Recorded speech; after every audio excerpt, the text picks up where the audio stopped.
विधानसभा मतदारसंघामध्ये बंडखोरी करत काँग्रेसनं राजेंद्र मुळक यांना मैदानात का उतरवलं हे काँग्रेसचे नेते सुनील केदार यांनी आता सांगितलंय। रामटेक विधानसभा मतदारसंघात काँग्रेसचे माजी मंत्री राजेंद्र मुळक यांनी बंडखोरी रिंगणात उतरण्याच्या निर्णयावरती माजी आमदार सुनील केदार यांनी पहिल्यांदा भाष्य केलं। शिवसेना उद्धव बाळासाहेब ठाकरे पक्षाचे संपर्क प्रमुख भास्कर जाधव यांनी सुनील केदार यांनीच उद्धव ठाकरे यांच्या पाठीत खंजीर खुपसल्याचा आरोप केला होता। यावर आता मतदारसंघाचे विद्यमान आमदार आशिष जयस्वाल यांनी उद्धव ठाकरे यांची साथ सोडली। ठाकरे यांच्या झालेल्या अपमानाचा बदला घेण्यासाठी काँग्रेसनं बंडखोरी करत उमेदवार दिल्याचा दावा केदार यांनी केलाय।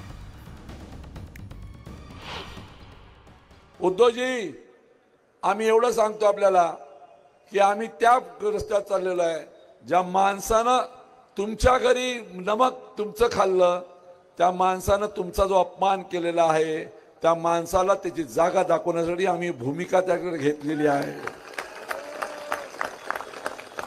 आम्ही भूमिका घेतली आहे। काय भाषण केलं उद्धव ठाकरे साहेब, मी सरकार पाडलं, चायला निवडून याला इकडे तिकडे लढत राहत मी सरकार पाडलं म्हणते त्या ठिकाणी।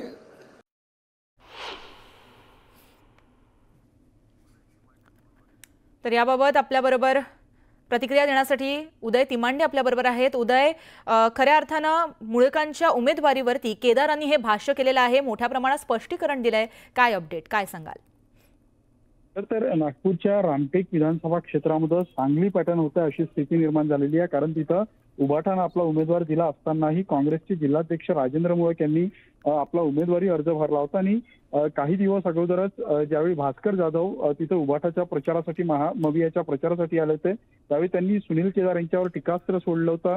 त्यांनी मवियामध्ये गद्दारी केल्याचा आरोप केला होता आणि त्यानंतर या सगळ्या बाबतीत जे आहे ते आपलं स्पष्टीकरण सुनील केदार यांनी दिलेलं आहे। कारण तिथले जे विद्यमान आमदार आहेत जे सध्या शिंदे गटामध्ये आशिष जयस्वाल ते उद्धव ठाकरेंबाबत बोलतात, मातोश्रींचा अपमान करतात आणि तो बदला घेण्यासाठी म्हणून जे आहे ते राजेंद्र मुळक यांना तिथं अपक्ष म्हणजे बंडखोर म्हणून उमेदवारी दिला असल्याचं त्यांनी कबुली दिलेली आहे। मातोश्रीचा बदला घेण्यासाठी ही उमेदवारी दिली आहे किंवा आपला उमेदवार लढवला असं स्पष्टीकरण जे आहे ते सुनील केदार यांनी दिलेलं आहे। मात्र आता या स्पष्टीकरणानंतर मवियाच्या नेत्यांना ही भूमिका पटतं का? कारण काँग्रेसकडून जे आहे ते सुनील केदार यांना पक्षातून 6 वर्षासाठी निलंबित केलेलं आहे। मात्र उभाठांच्या नेत्याला उद्धव ठाकरेंना ही भूमिका पटतं का हे पाहणं महत्त्वाचं असणार आहे। जी, नक्कीच याकडे लक्ष असेल। धन्यवाद तुम्ही दिलेल्या माहितीसाठी। तर रामटेक विधानसभा मतदारसंघामध्ये बंडखोरी करत काँग्रेसनं राजेंद्र मुळक यांना मैदानात का उतरवलं हे काँग्रेसचे नेते सुनील केदार यांनी आता सांगितलंय, त्यांनी स्पष्टीकरण दिलंय।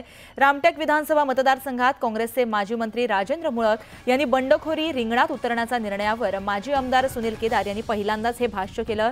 शिवसेना उद्धव बाळासाहेब ठाकरे पक्षाचे संपर्क प्रमुख भास्कर जाधव यांनी सुनील केदार यांनीच उद्धव ठाकरे यांच्या पाठीत खंजीर खुपसल्याचा आरोप केला होता।